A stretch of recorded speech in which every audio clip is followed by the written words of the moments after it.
Welcome to Rhyme and Reason, hosted by Dr. Barry. Today, Barry welcomes radio personality Zach Krantz. And now, here's Dr. Barry Ryman.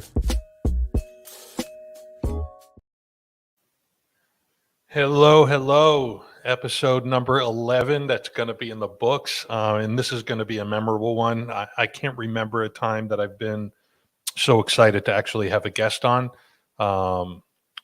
I'm a huge sports fan. And every morning when I'm in the car, whether it's the car line, waiting to take my kids to school, on my way to the gym, for any ungodly reason that I'm in the car between 6 a.m. and 10 a.m., I tune in to Zach's show that he is with Joe Rose in the mornings. I'm one of those guys. And I used to, I think back to like when I was a kid and I'd be in the car with my mom or my dad and they would have sports talk on. And I used to think like, how boring is this? Right? I mean, I'm, 7, 8 years old. And it's funny because I love music. Obviously, my life is centered and enmeshed with music, stemming from my career. But I love sports talk. And I have officially become my parents. I don't know any other way to put it. And it's funny, I look at my daughters who are 10 and 8, and I'll talk more about this with Zach, but they even know like when you go to break and the commercials that come on and when Joe Rose starts singing about air around the clock, like, they're singing along and they're not huge sports fans. I mean, they're into the Heat and stuff, but they are, and they know that when they get in my car and I look at them in the back seat and I see myself at that age. So just wanted to say that today, this will be my last show for a little bit running solo. My co-host, the other Zach, will be joining us next week, which I'm looking forward to. And so we're going to have some fun today. This is Zach Krantz from 560 QAM in Miami. He's actually an old neighbor of mine, and we grew up together in Plantation. He's been a friend of mine for a long time. I'm really excited to have him on. Greg, if you bring Zach on.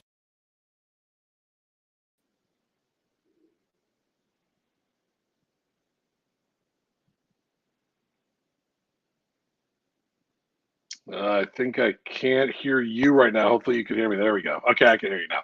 Barry, it's good to be here. Thank you for having me. And by the way, just before we go forward, and I was listening to you open up, and you said you became your parents.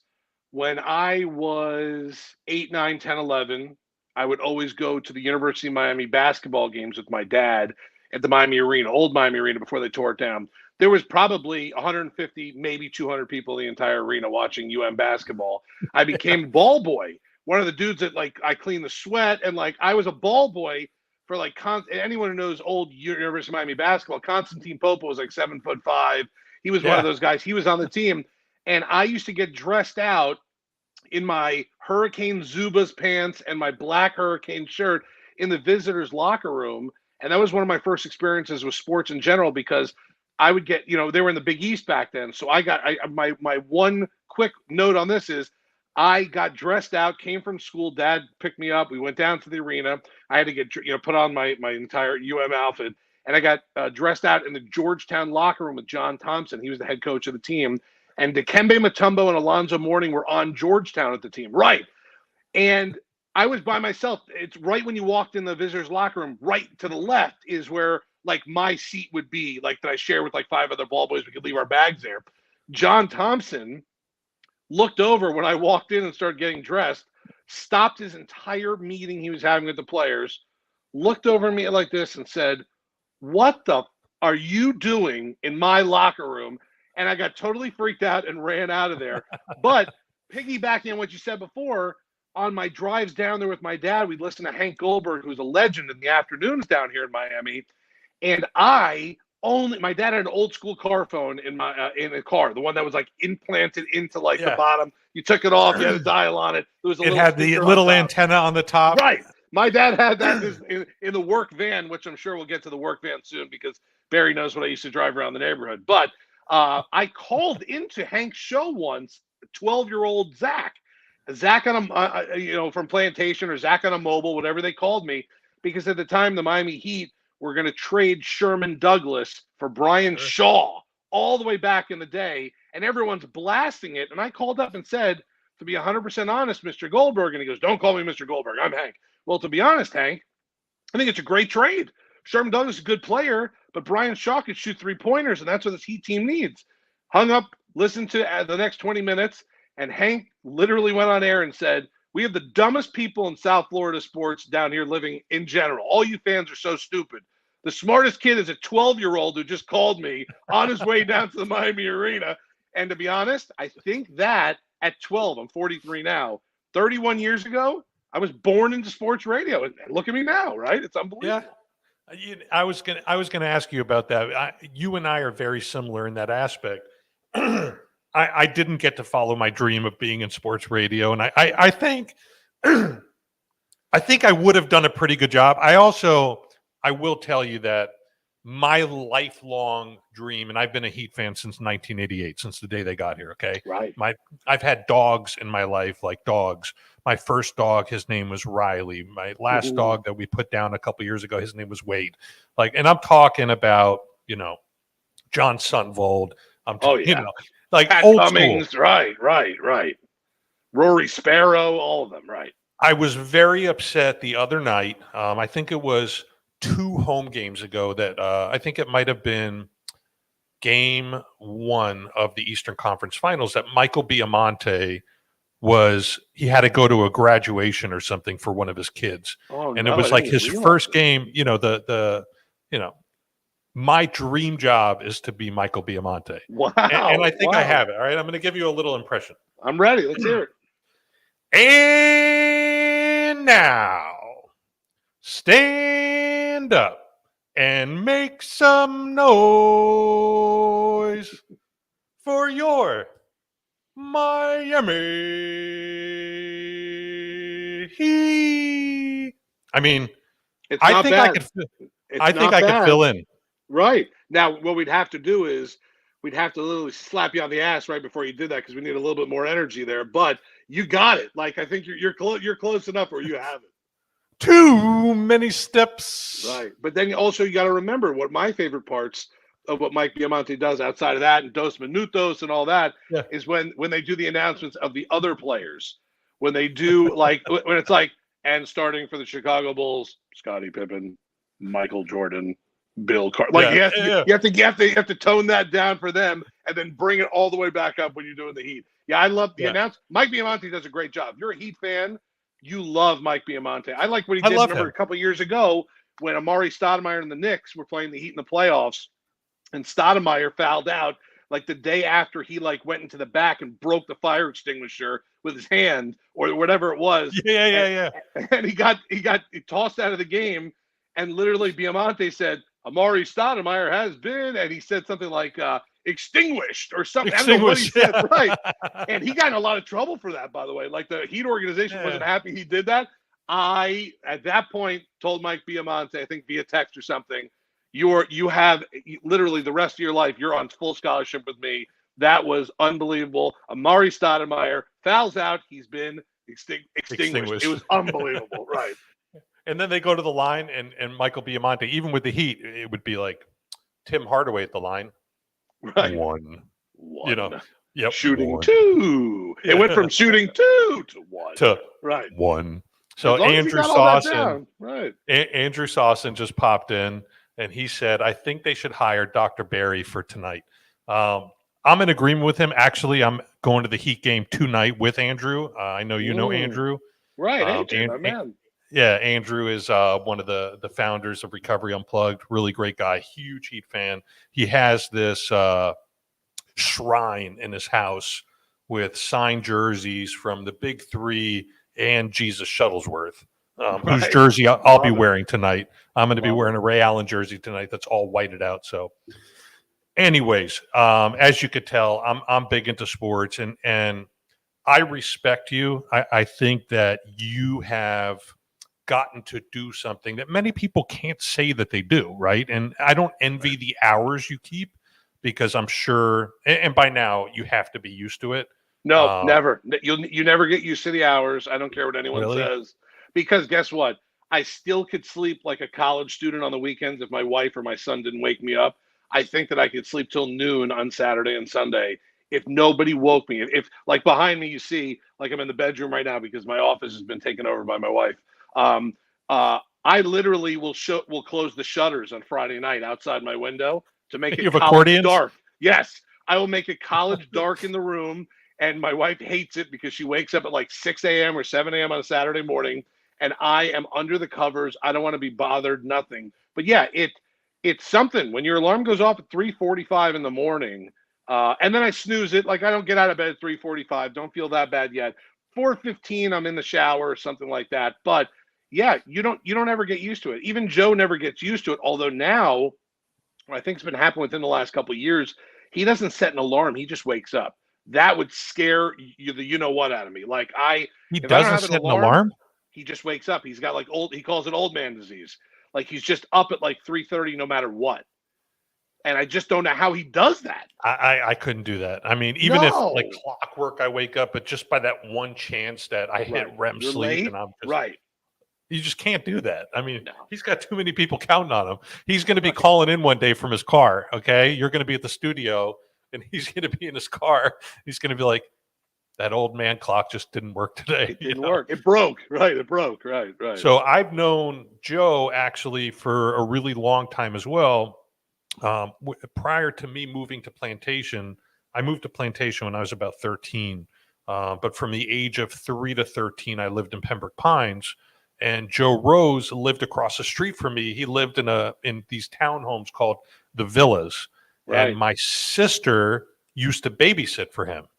Wow. So, yeah, old school. Look at that. So for those of you guys who are listening that don't know who Joe Rose is, Joe and Zach do the morning show together. Joe was a tight end for the Miami Dolphins. And I think his claim to fame, didn't he catch Dan Marino's first touchdown pass?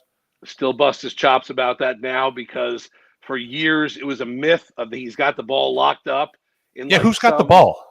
Well, if you go on YouTube, and we did research, and I did research with the Dolphins video people because that's how because I thought he was lying to me after all these years, because that's like the ultimate possession. That's Marino's first touchdown, whether it's his first or his last. Those are the two like biggest ones, or when he breaks the record at 4:21, whatever it was. Those are the biggest ones. And I go, Joe, where is it? Like, stop lying. Where is it?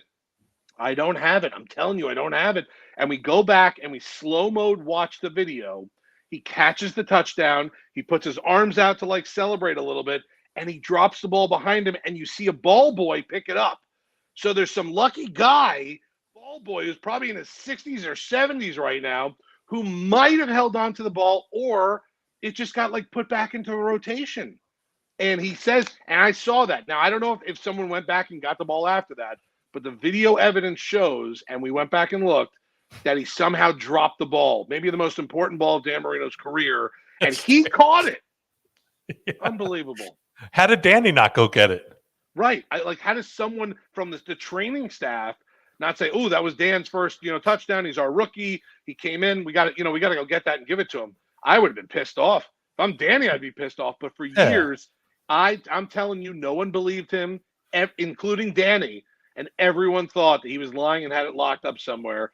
And listen, I haven't been in his house to investigate, but I'm letting you know right now, video evidence finally proved to me that it is totally possible he took it, celebrated, and dropped it somewhere on that field. Unbelievable. I mean, that ball would be worth a pretty penny. I mean, similar to, let's talk about the guy who recently sold, or bought Tom Brady's last touchdown, which then magically became his not last touchdown, right. Which then magically became he was going to be a Dolphin, and then which magically happened that he's back in Tampa for another year. I think he'll be, if Tua shits the bed this year, I believe in my heart of hearts Tom Brady will be the starting quarterback for the Dolphins next year. Yeah, I think you're right. Popular or unpopular opinion, but right. He's building the home here. He wants to be part of the ownership team here. I do believe that. And listen, I don't want Tua to shit the bed. Okay. No, me either. Right. Me either. I've been a long time. I've been a 26-year season ticket holder for the Dolphins. I'm just, Dan Dempsey says LFG, which we know what that stands for. He's a big Dolphin fan. I don't want him to shit the bed. I want him to. I was just reading an article about Tyreek Hill's comments about the last OTA he was just in and how Tua looked good and his arm strength is great. And I mean, what is he going to say? He's not going to say like, yeah, he's underthrowing me. And I don't really know if I could work with this quarterback, but Well, can you imagine the opposite of what he said? If he would have said, this guy's got a, mediocre arm at best. He's not very good, but like, we'll deal with it. You want to talk about front page material and sports talk radio at its finest. Oh my God.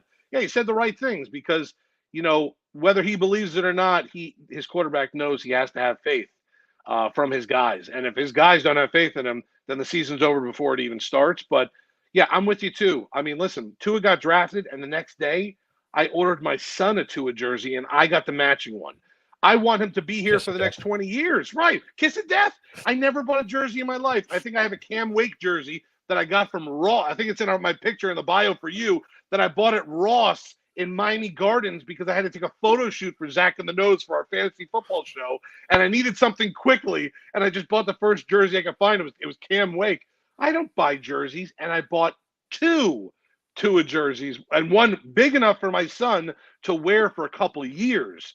Then all of a sudden last year with the Deshaun Watson rumors, I was emailing fanatics.com and asking like what the turn-in policy would be. Will you at least give me 25% back if I buy another jersey? My wife laughed at me, but yeah, I want him to work. If you're a Dolphin fan, first off, you're not rooting for Tua to work. Don't come at me with I'm a Dolphin fan because I don't believe you because he's the quarterback of this team right now, and you want him to do well. If you're telling me, oh, I'm a huge Dolphin fan, last 20 years, like you said, 26-year season ticket holder, man, Tua sucks, and I hope no, you're not a Dolphin fan. You're not. You want to root for the guys that are wearing the jerseys. Listen, I'm the eternal optimist. I'm the person who every year thinks we're going to win the AFC East. I'm the person who every year thinks we're magically, going to make a run in the playoffs, let alone get to the playoffs, let alone have a playoff win, which, we haven't had in, I don't even know how many, 20 years, 17 years. 2000, they beat the Colts. Lamar Smith ran for 200 yards and 3 touchdowns in that game. The next week, I think they lost to the Raiders. And Jay Fiedler was on like the cover of Sports Illustrated for like diving in the end zone against the Raiders. Something crazy like that. But 2000. Wannstedt. That was Wannstedt. Yeah, I remember. Right. So the year before that, I actually went to Jacksonville with my brother-in-law and my cousin and went to go see the second round of the playoffs in Jacksonville. And we got beat 62-7. It was Marino's last game. And Jay Fiedler came in as Mark Brunell's backup for Jacksonville. Right. And then he was on our team the next year. And I think he led us to like an 11-5 record or 12-4, something like that. That was the last time they won a playoff game. It was with Jay Fiedler. You got to go that far back for that. And by the way, in that game, one of my buddies is Rondé Gadsden, who's a former Dolphin player. Yeah, he's on your show. Yeah. Right. Comes on. He's on the Hawk and Crowder show in the afternoon. He comes on with us in the morning. And he scored the touchdown.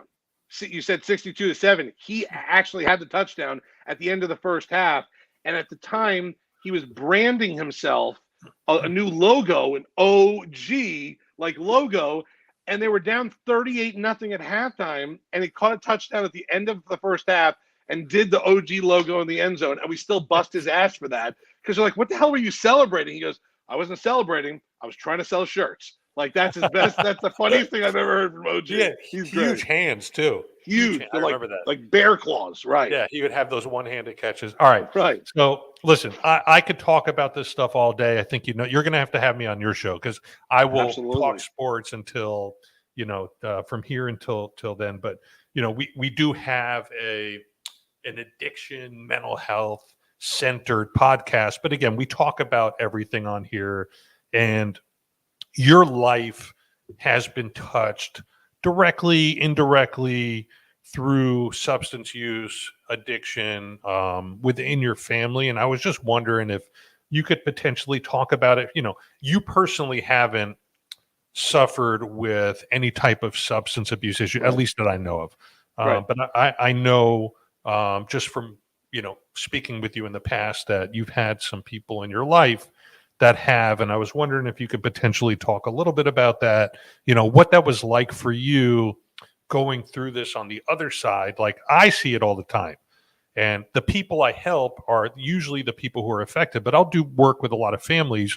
And from the family perspective, it hits a little different, right? It's not your child, but from the family perspective, it hits differently when you're powerless over someone else and you're trying desperately to help them, and maybe they're resistant, maybe they accept the help. But can you talk a little bit about, your experience with that?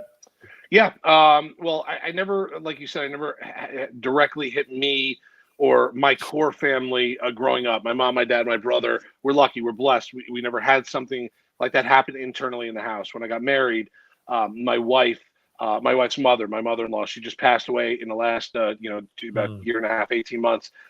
She had an alcohol addiction. She was, I like to say this about her. There was no better person in the world.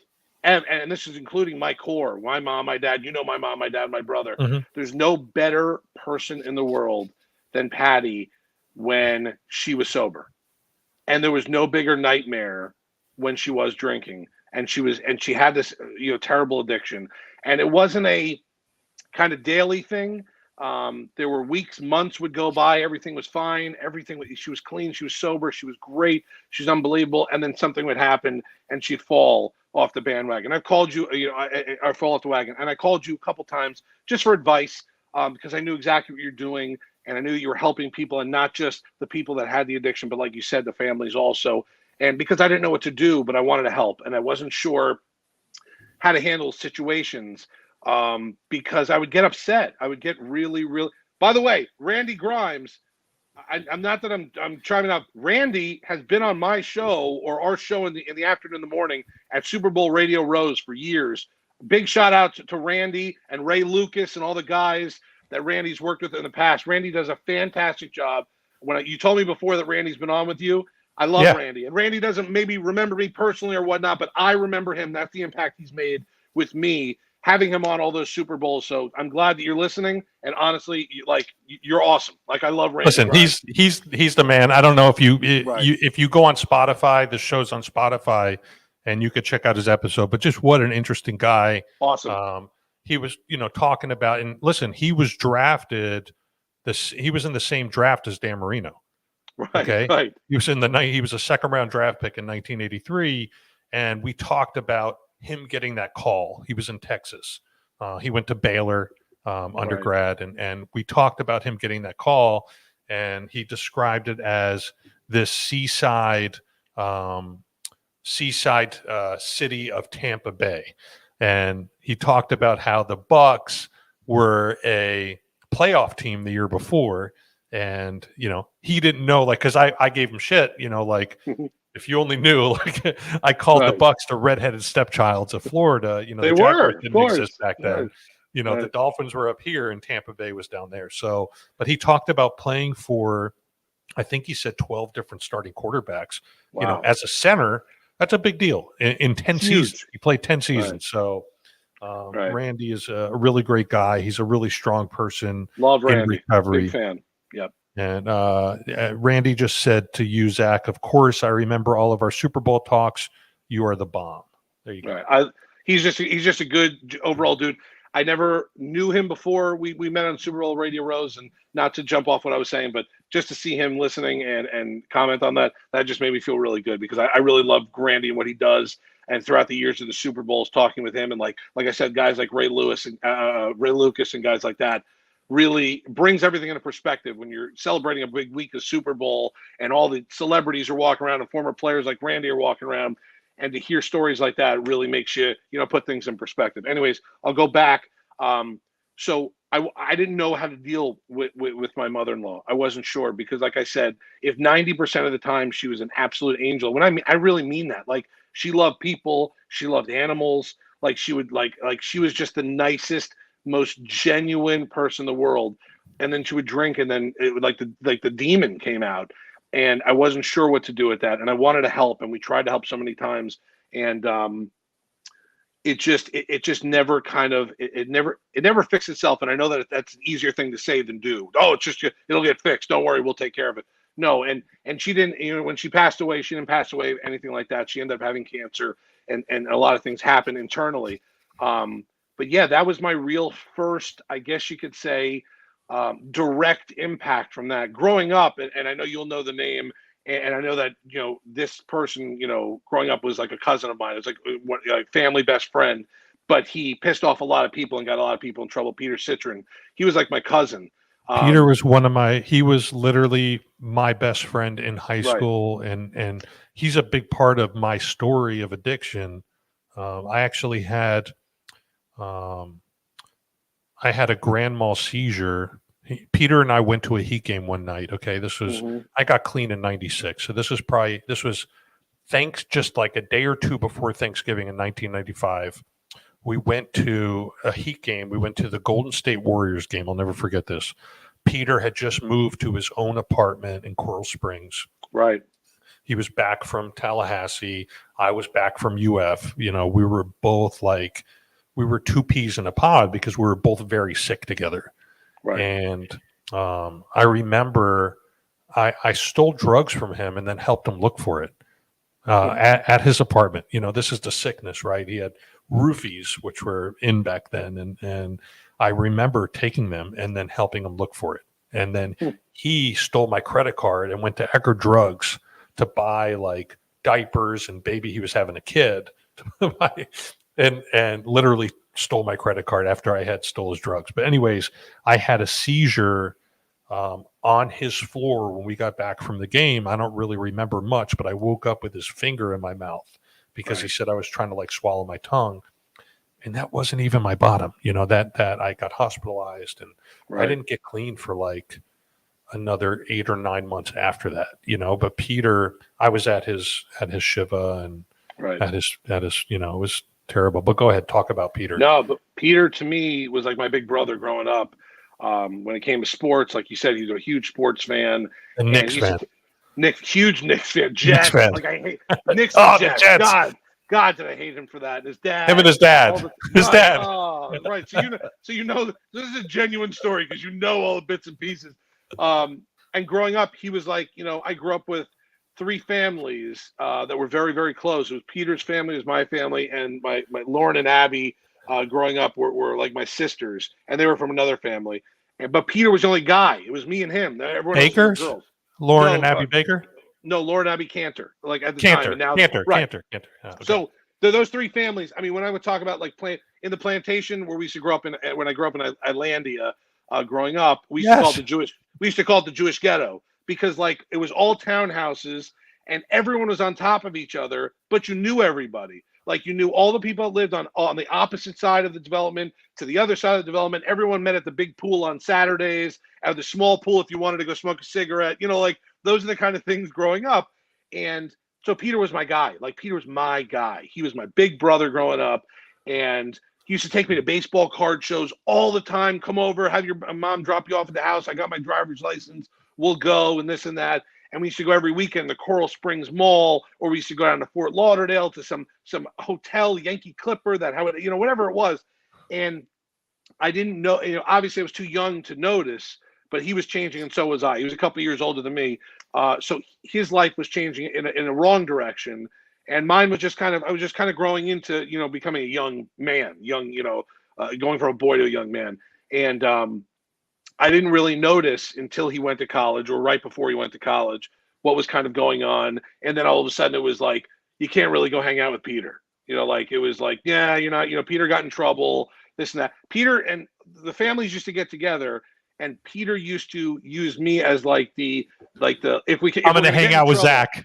Right. We're going to get, I know we're going to get into trouble for what we're doing, but if I bring Zach, it won't be as bad. And I was like, okay. So we went to the beach real quickly. We went to the beach and we got on this tube.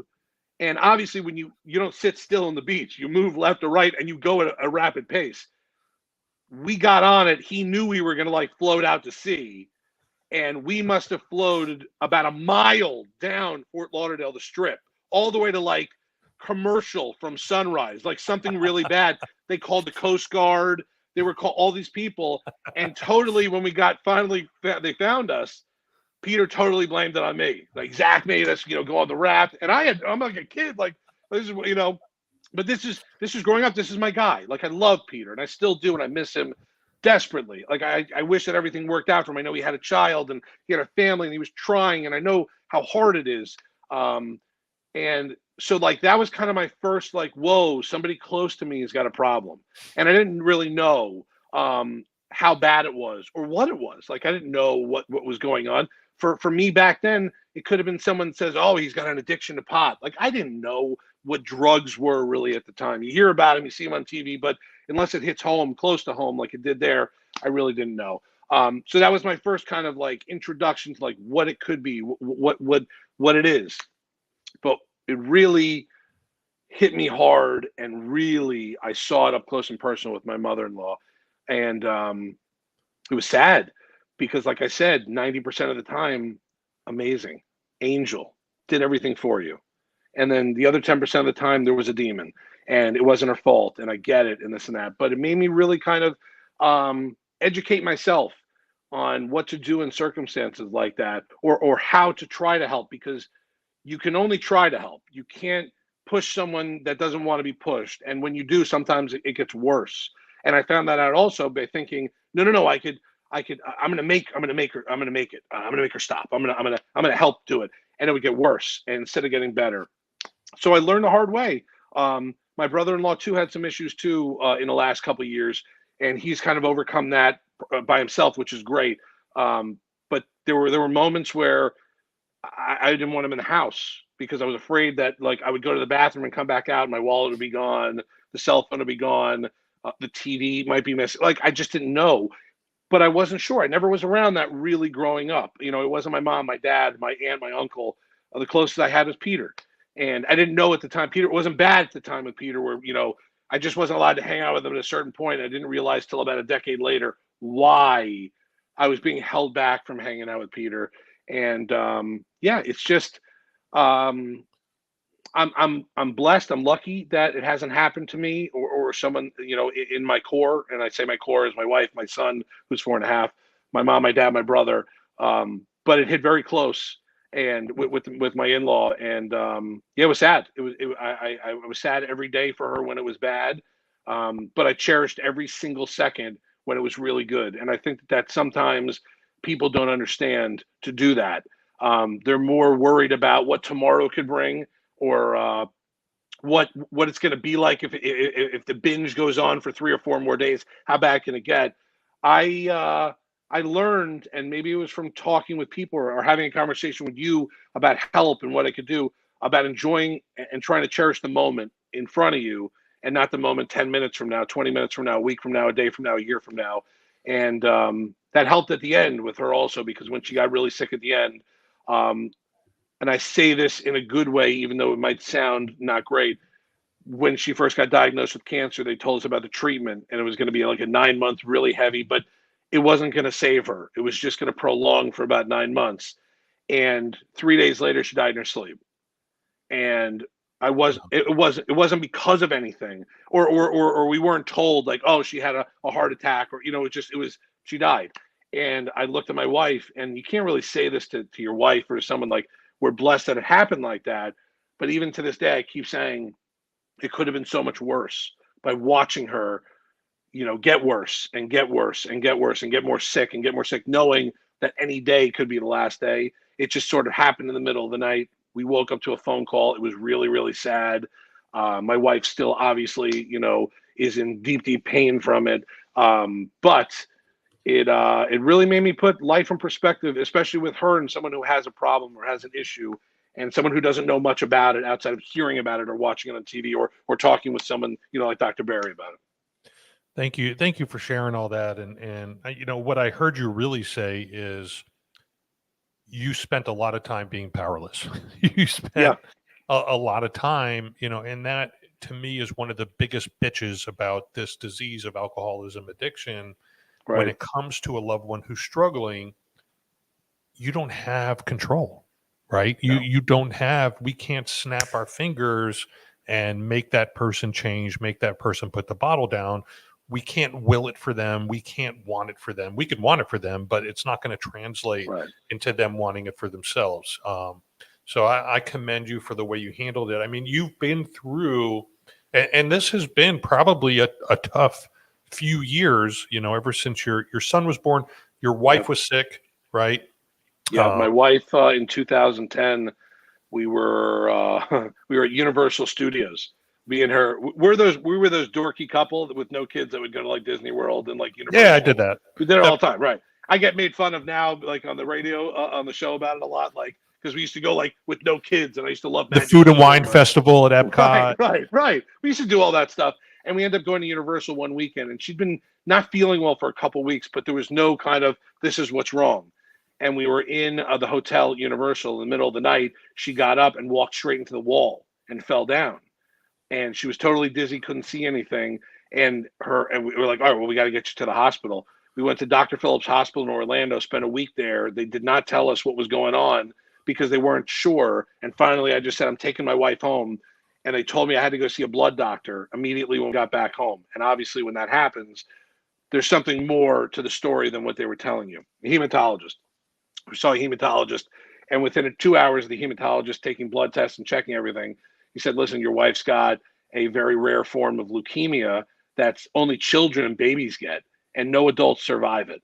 And I was like, what do you mean no adults survive it? Like, what do you mean? Give her chemo, whatever she's got to do. We went to the Sylvester Cancer Center in University of Miami, which now it's, much bigger and much better, but 10 years ago was, still good, but not as big as it is now. And we saw Dr. Burns there, and Dr. Burns, my parents and her parents and us were in a room. So 6 of us and the doctor in a room, and he's going over everything of what he wants to do and the plan to go forward. And then he asked my parents and her parents to leave the room, just the 2 of us. We're not married yet. We're engaged. And we were planning a wedding while this was going on, so we canceled all that for the time being. Dr. Burns looks and goes, okay, I didn't want to say this in front of your parents, but Ashley, you have a 10% chance to survive this. 10% at best. I'm going to concoct this nasty, dirty chemotherapy, radiation treatment that is going to knock your ass out. You are going to be so sick from it.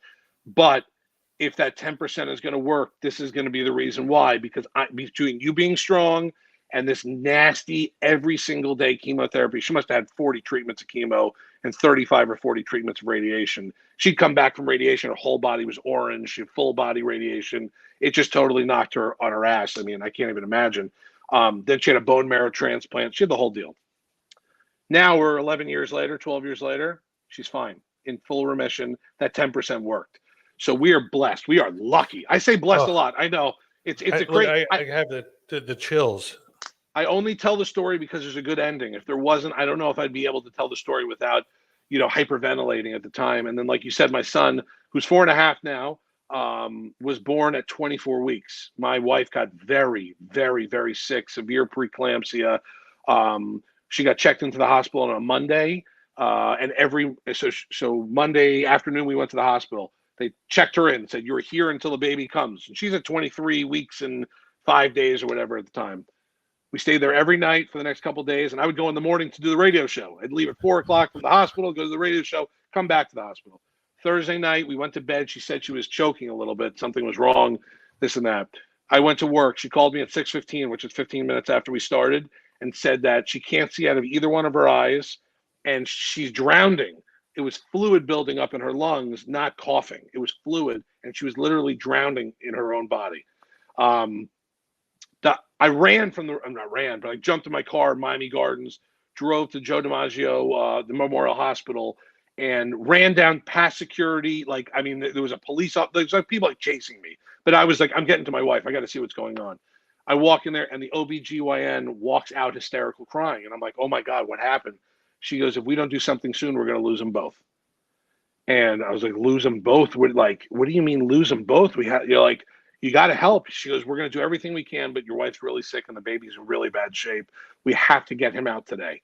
So with that said, knowing that my kid is okay now, he's 4.5, he's developmentally a little behind, but that's normal at this point.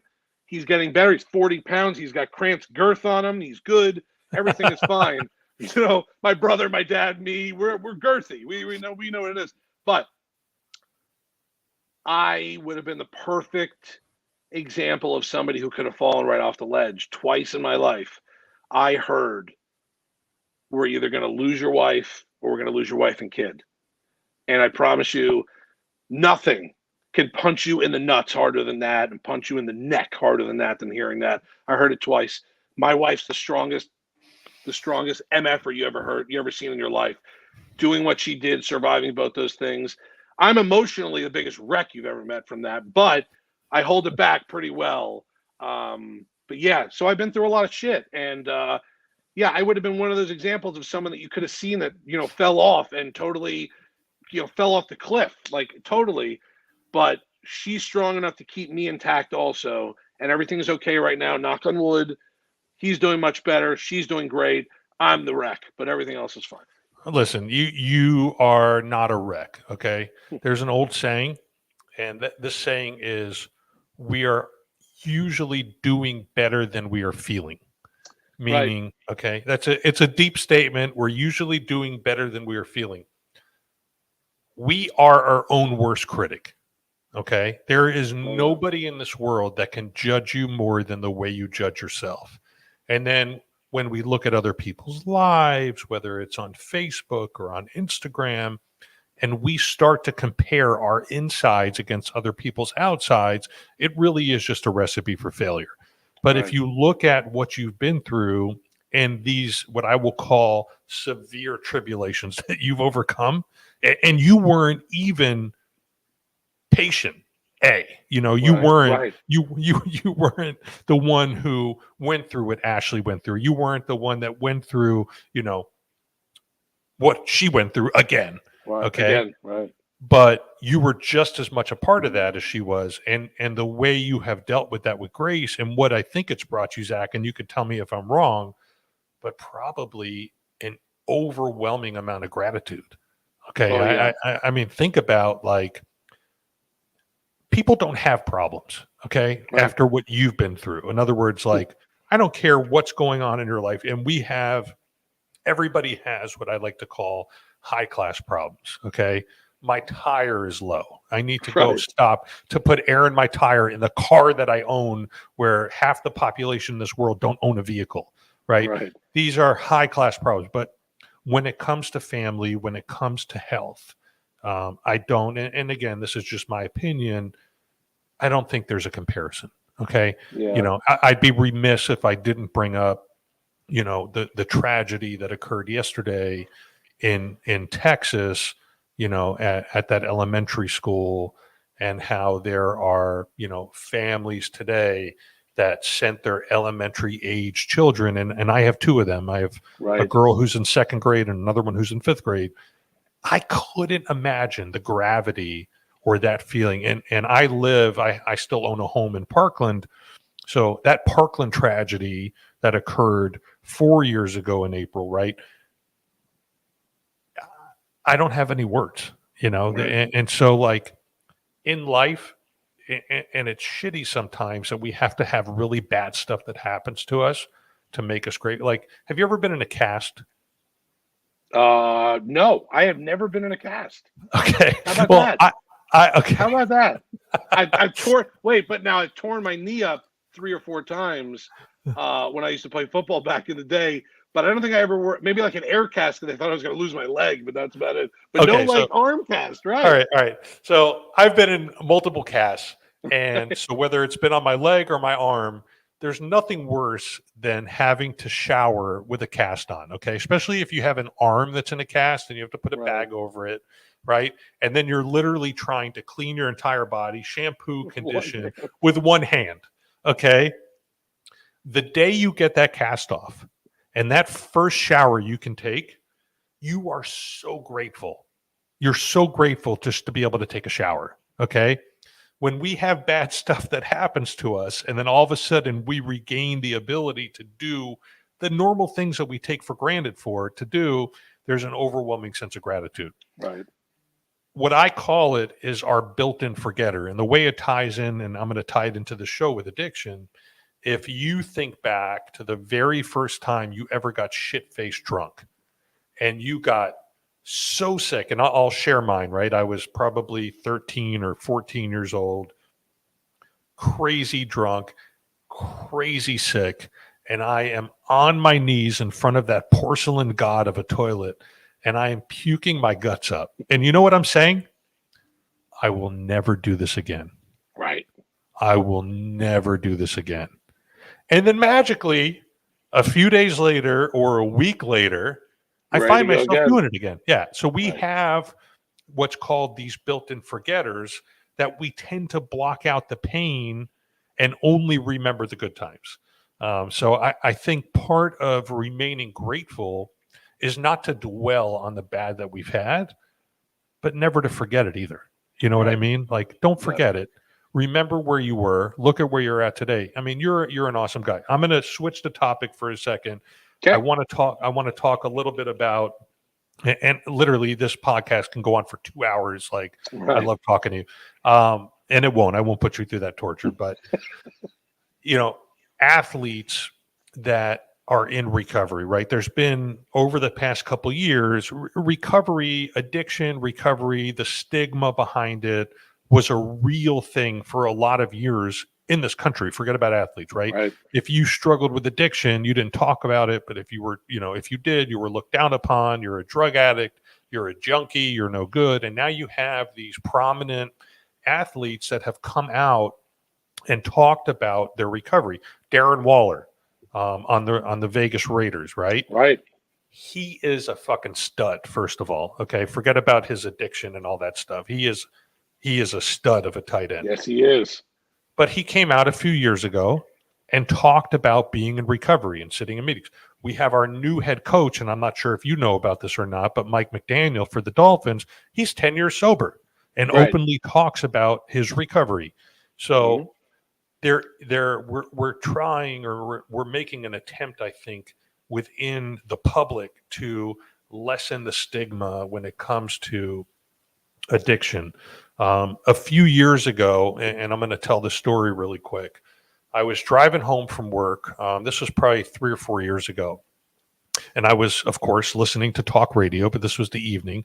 So the Dan Le Batard show was on. I think it was Le Batard, maybe in Stugatz.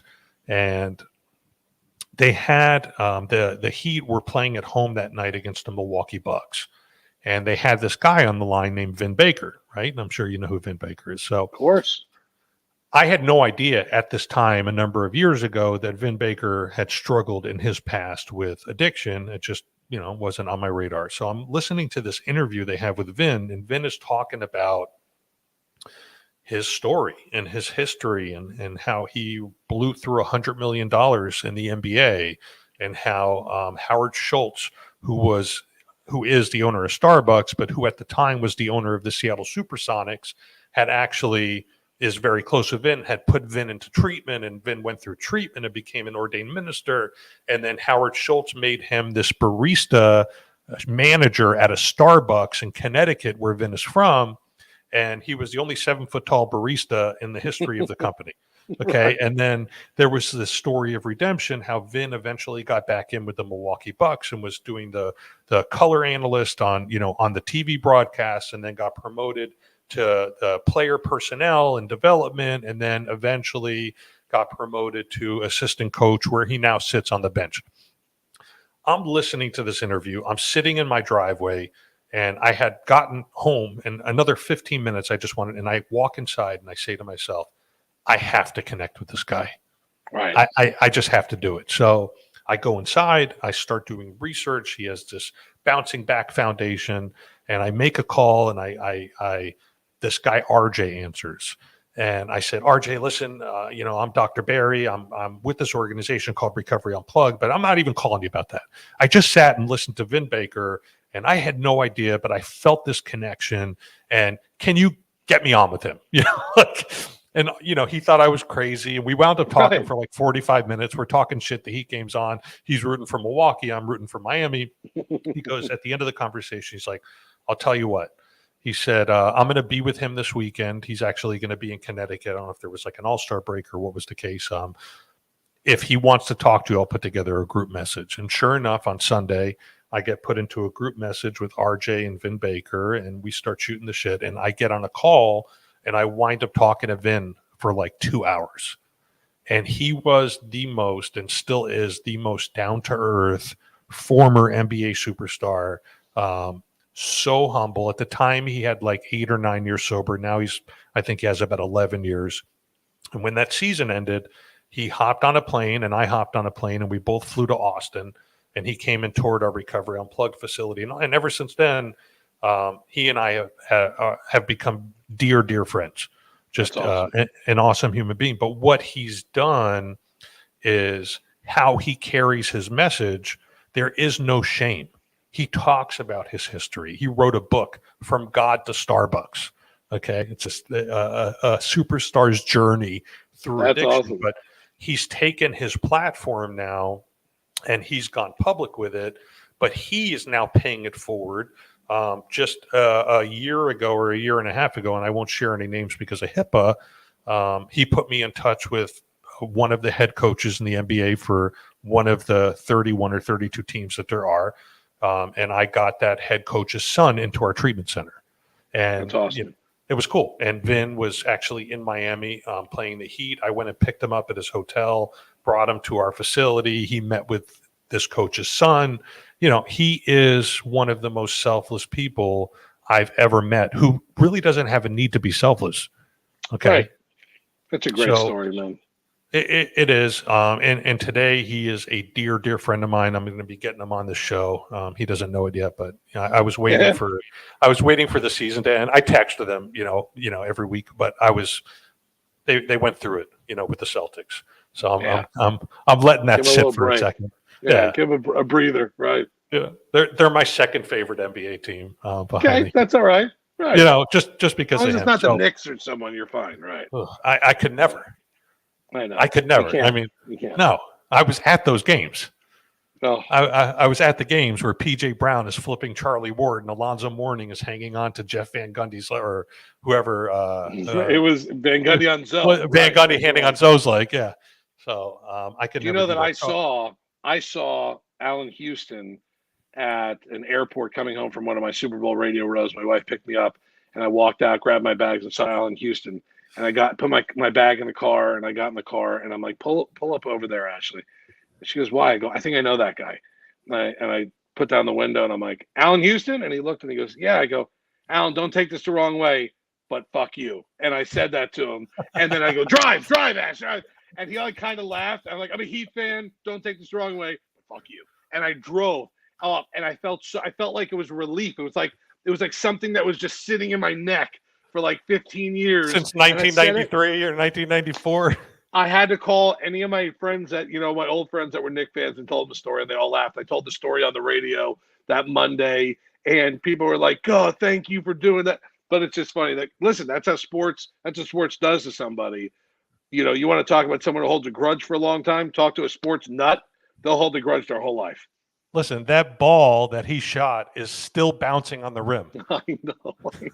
It's okay. I did it for all of us. I gave him the double bird and screamed at him, F you. I did it for all of us. We're okay. And then I said, Ashley, drive. Like I said, like it was like we just robbed the bank. Drive.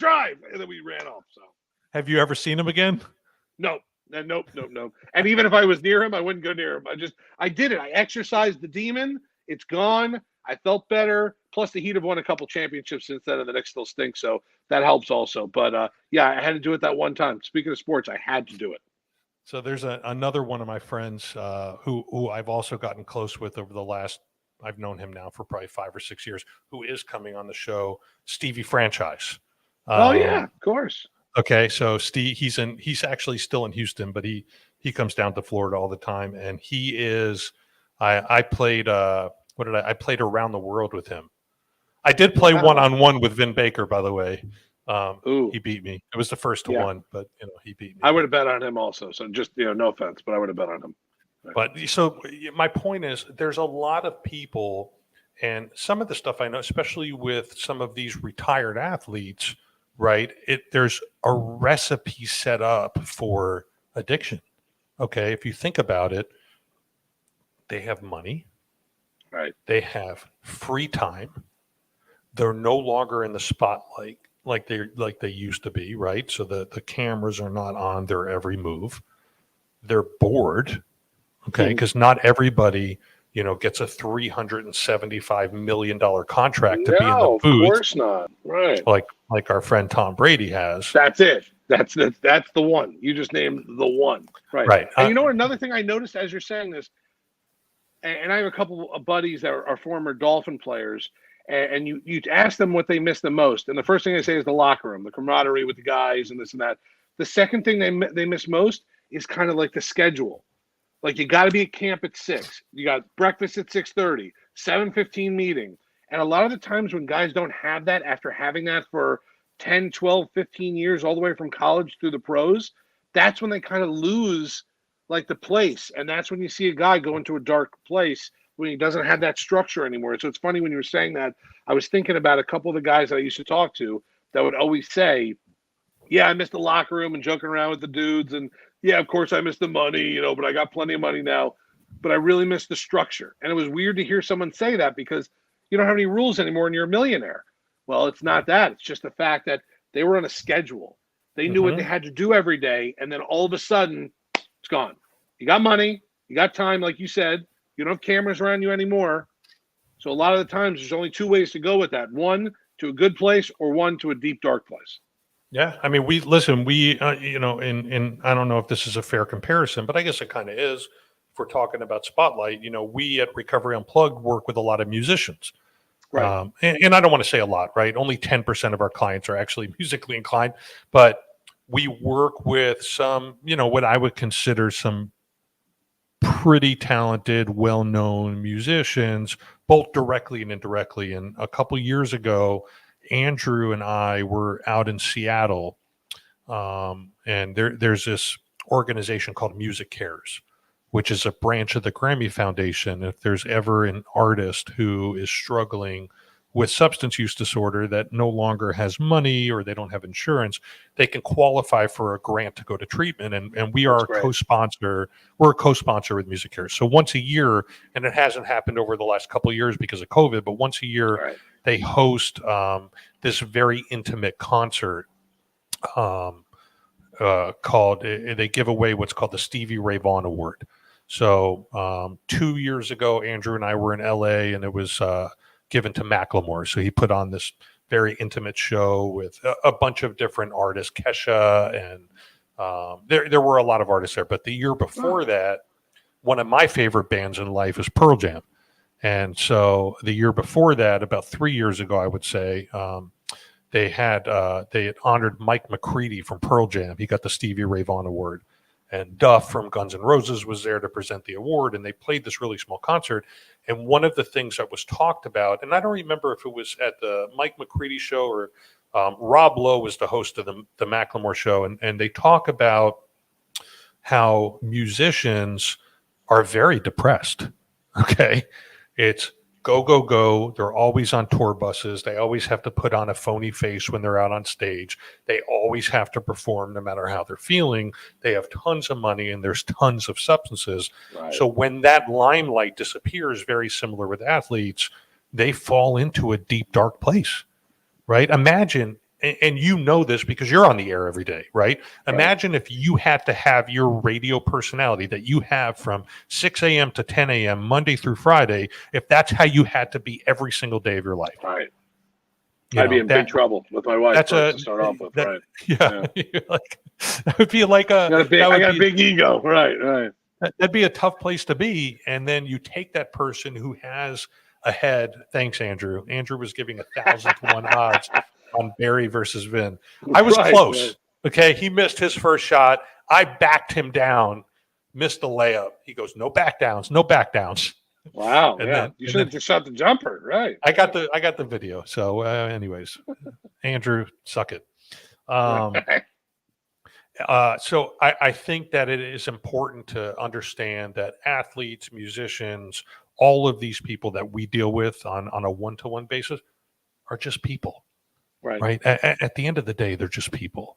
And, one of the reasons I've gotten close with a Steve Francis or a Vin Bay, don't blow smoke up their ass, treat Be real someone, especially when it comes to somebody who is seeking help as well.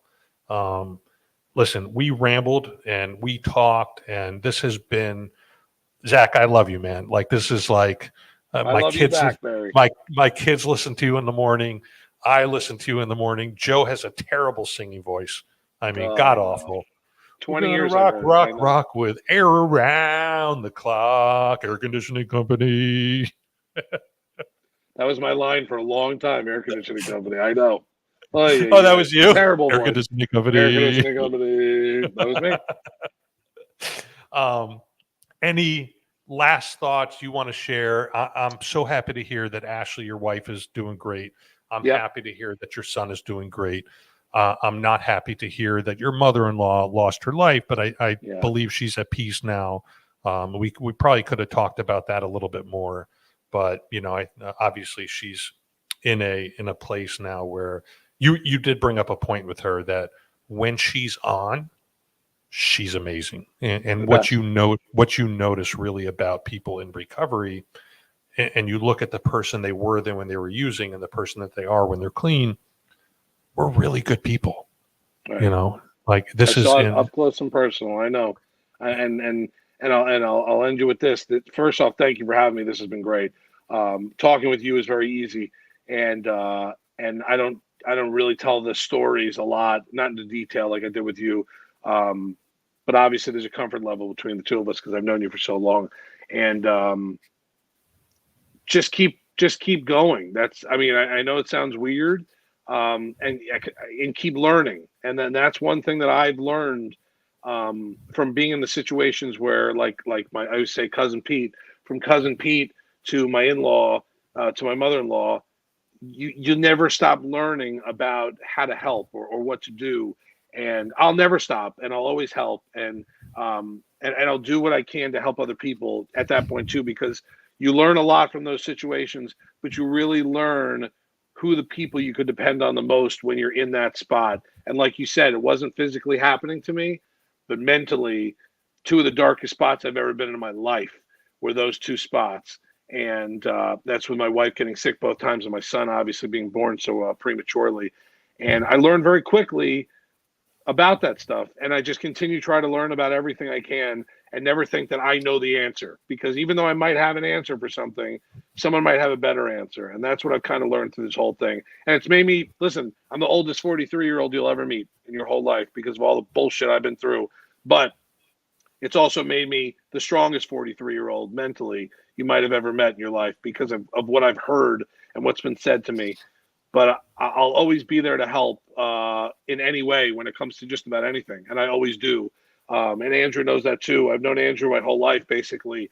And I've always tried to help. And me and Andrew have some great stories together too. That might be for another podcast at this point. Just our drive to Indianapolis together for the Final Four in 2000, Barry. You could ask him about that. He's told me. Right.